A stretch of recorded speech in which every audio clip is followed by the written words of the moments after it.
Thousands of students have walked the halls of Farley Elementary through the years, a school with a history dating back to the 1800s. In this episode of Abandoned West Kentucky, we take a look at McCracken County's Farley Elementary School.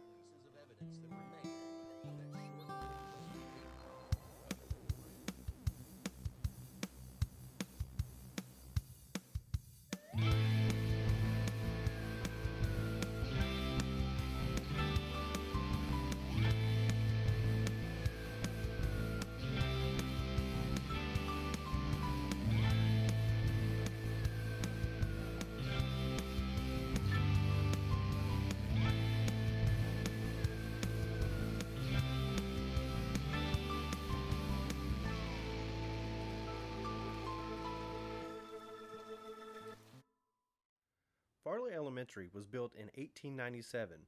Back then, its home was located on the corner of Oaks Road and Benton Road, which is now the site of the Trees and Trends corporate offices. The land was deeded to Ben Sears from Captain Edwin Farley for $75. Mr. Sears, a surveyor, and his sons built the original one-room school. The school was located closer to the Benton Road portion of the property. In August of 1897, the school opened with Ben Sears as the teacher with a salary of $18 a month. Mr. Sears had 30 students from grade 1 through 8. In 1902, a second room was added to the school due to crowding in the original one-room school.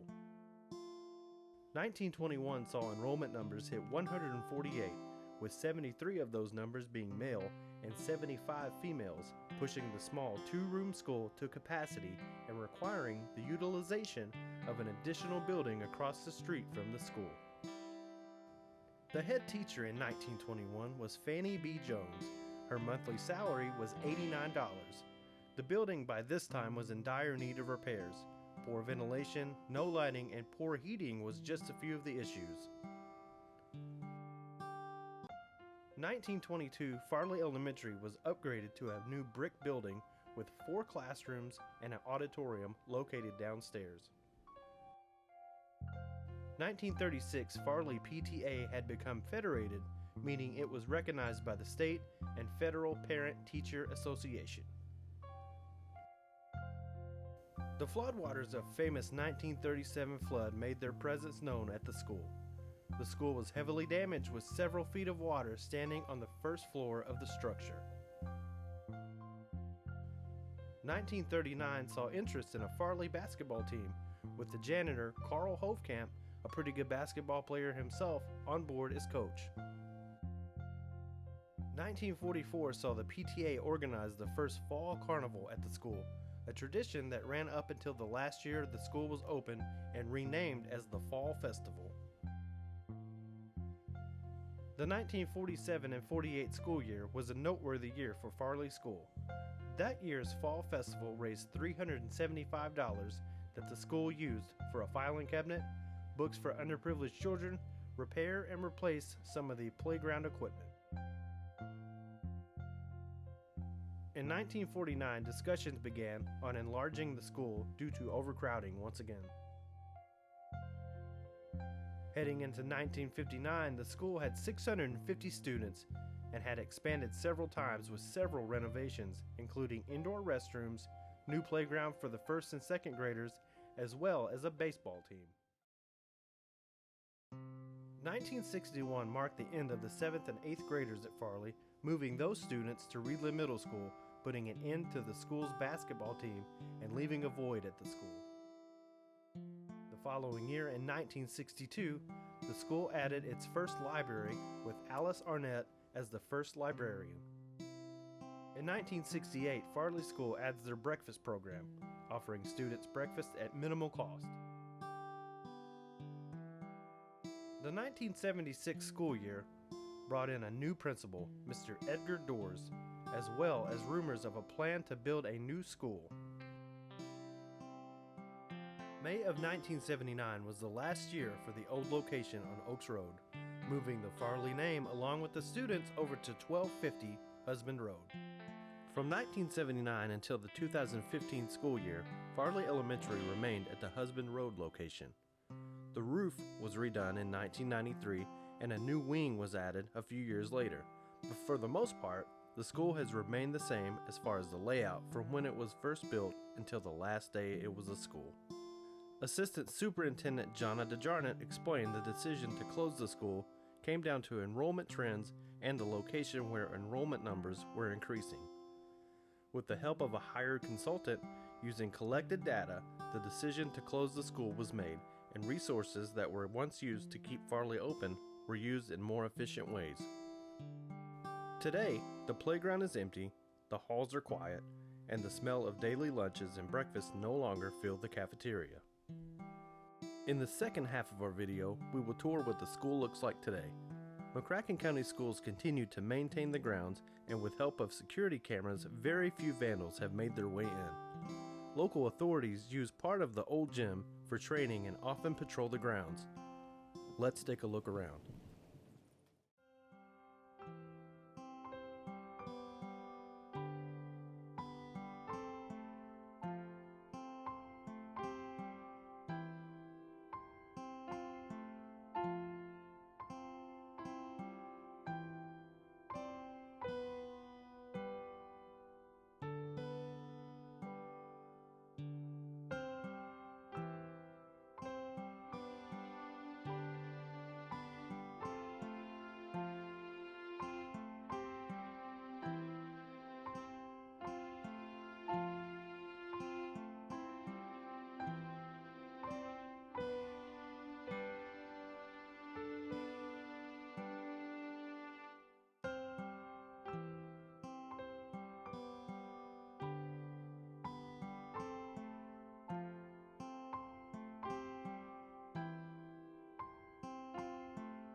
Thanks for watching.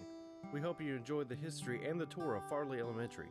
Don't forget to like and subscribe to the channel, and if you attended this school, leave a comment below and tell us what years you went.